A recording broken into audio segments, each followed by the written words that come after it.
Assalomu alaykum hurmatli do'stlar. Sizlar bilan birga quramiz va men Mirza Olim Fozilov. Bugungi video roligimizda o'sha o'tgan safar aytib o'tildi. Mana shu razrezlar haqida gaplashamiz. Ya'ni razrezlar qanaqa holatda bo'ladi va nimalarga e'tibor berishimiz kerak. Xuddi mana shu razrezlar to'g'risida gaplashamiz. Xo'p, bizda plan katlavanimiz bor. Mana plan katlavanimizda lentichniy fundament quyganmiz. O'tgan safargi videolarda plan katlavan to'g'risida gaplashgan edik. Va bizda lentichniy fundament mana shu xovarrang chiziq, ya'ni shtrix chiziq bilan, uzuq chiziq bilan belgilab qo'yilgan. Podushkamizni eni 1.20 1 m 20 cm va o'stan 60 cm u tarafga va o'ng va chap taraflariga o'lchab joylashtirilgan, ya'ni o'z chiziqlarimizdan. Bizda plan podushkamiz mana shu holatda loyihalashtirilgan va biz buni qirqim razrezda qanaqa ko'rinishini ko'rishimiz mumkin bo'ladi. Ya'ni eng pastki qismini ko'radigan bo'lsak, mana shu joyda podbetonkamiz bor. Ya'ni podbetonkani vazifasi mana shu qismi, e'tibor bersalang, mana shu qismi. Podbetonkamizni vazifasi betonga tayyorgarlik degan ma'noni anglatadi. Ya'ni biz o'sha qurilish boshlaydigan joyimizni podushkasini nolga, ya'ni tekis qilib olishimiz uchun mana shu podbetonkani quyib olishimiz kerak bo'ladi va buni ustidan izolyatsiya qilishimiz mumkin. Ya'ni podbetonkani quyib bo'lganimizdan keyin biz o'sha qora qog'oz yoki loyihada berilgan qanaqa narsa bo'lsa, o'sha loyihada berilgan qora qog'oz, saqich yoki shunga o'xshash narsalar bilan bemalol biz izolyatsiya qilishimiz mumkin bo'ladi va uni ustidan biz podushkamizni davom ettirib ketaveramiz. Podushkamizni bitta yon tomondan ko'rinishi mana shu qismi bo'ladi. Ya'ni yon tomondan ko'rinishi mana shu qismi. Va qolgan razrez bo'yicha bitta bor, ya'ni razrezni ko'rib turibsizlar. 1/1 razrez bu joy mana bu qismi, ya'ni mana 1/1 razrez qizil bilan belgilab qo'yilgan, ko'rib turibsizlar. Strelkasiga e'tibor beradigan bo'lsalaring, shu tarafdan qaraldi degan ma'noni bildiradi va bizda ikkita razrezimiz bor. Yoni, ya'ni raqamlar bo'yicha razrez, mana raqamlar bo'yicha razrezimiz va harflar bo'yicha razrezimiz bitta joylashtirilgan. Ikki qilib mana belgisi ham qo'yib qo'yilgan.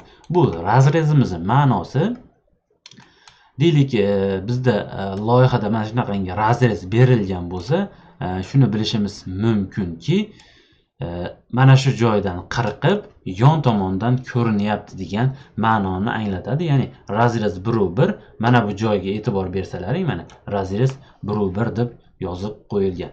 Va ikkinchi razrezimiz mana shu joydan tekis holatda qirqib ko'rsatilyapti degan ma'noni bildiradi. Bu esa mana bu joyda ko'rsatilgan, razmerlari va boshqa qismlari ham mana shu joyda ko'rsatib o'tilgan.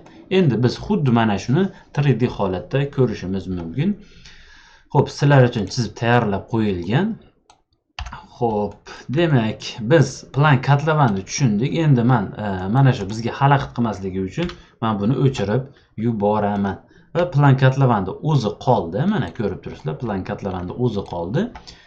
Boshida aytib o'tganim, podbetonkamiz o'slar bo'yicha mana shu holatda joylashtiriladi. Ya'ni o'slarimiz bo'yicha ko'ribsizlar, podushkamizdan 10 cm tashqariga chiqib turgan edi. Mana ko'rishimiz mumkin. Ya'ni mana podushkamizdan 10 cm mana shu qismi 10 cm tashqariga chiqib turibdi. Bu joy apparatga o'rnatish uchun qulay va yaxshi bo'ladi. Shuni hisobiga 10 cm tashqariga chiqarib loyihalashtirilgan. Bizda xuddi o'sha podushkamiz mana shu qismi, mana yon tomondan ko'radigan bo'lsak, mana shu joy. Hozir bitta nimasi sizlarga ko'rinmayapti. Men hozir setkani vaqtincha o'chirib turaman. Mana podushkamiz mana shu joyda qo'yilgan. mana shu holatda podushka deyman, podbetonkamiz shu joyda quyilgan. Balandligi 10 sm, eniga bo'lsa 1 m 40 cm da tashkil qiladi. Xo'p, demak, podbetonkamizni vazifasini tushundik. Endi biz podushkamizni ko'rishimiz mumkin. Xo'p, podushkamiz mana o'sha aytib o'tilgan 10 cm qolgan podushkamiz mana shu holatda quyiladi. Ya'ni apalafkalarimiz mana shu holatda o'rnatilishi kerak.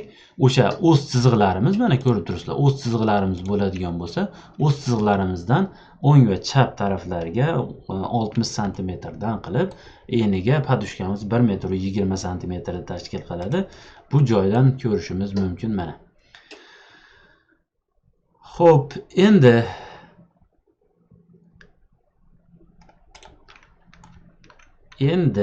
xuddi mana shu o'z chiziqlarimiz bor bizda va uni ustiga biz podvalimizni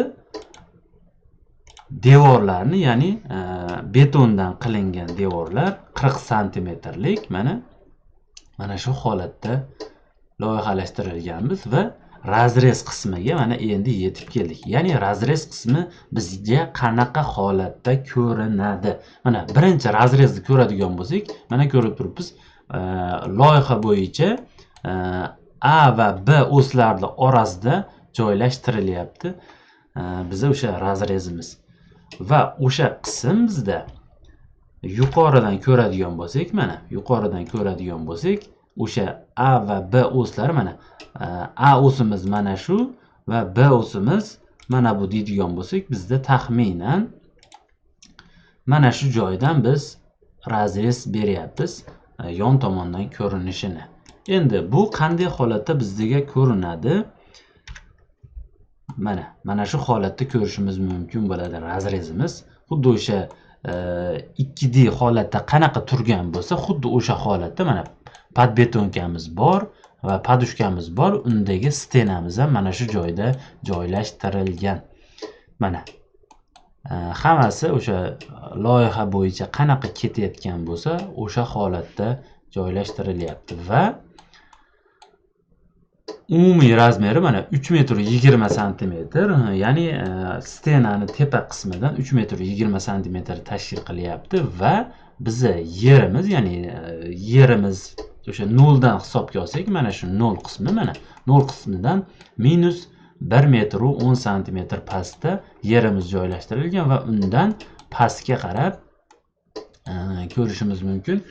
Eng pastki qismi 2 m 10 cm ga, ya'ni yerdan 2 m 10 cm ga kovlangan.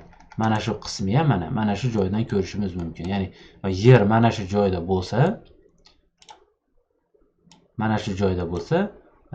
shu joydan pastga qarab 2 m 10 cm, ya'ni mana shu nuqtagacha bo'lgan masofa 2 m 10 cm da tashkil qilyapti. Minus holatda katlavanda kovlangan.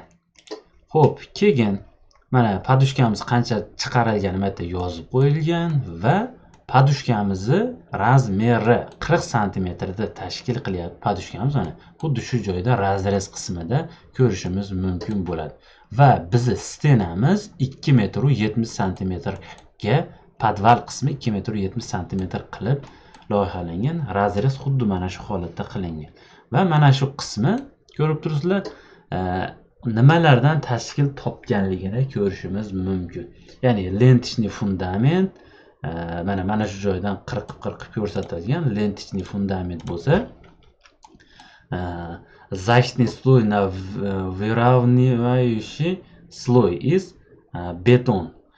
Ya'ni podbetonkamiz haqida ma'lumot va qolgani uplotельный grunt, ya'ni o'sha yer qatlami. Xuddi mana shu holatda loyihalashtirilgan.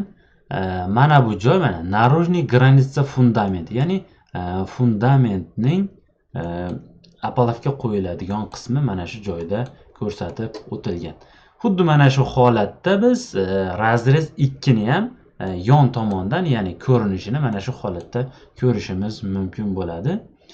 Mana hozir uni ham sizlarga ko'rsataman. Mana yon tomondan ko'rinishi xuddi mana shu holatda. Sog' bo'linglar, keyingi videoroliklarda ko'rishguncha. Like bosish albatta esdan chiqmasin.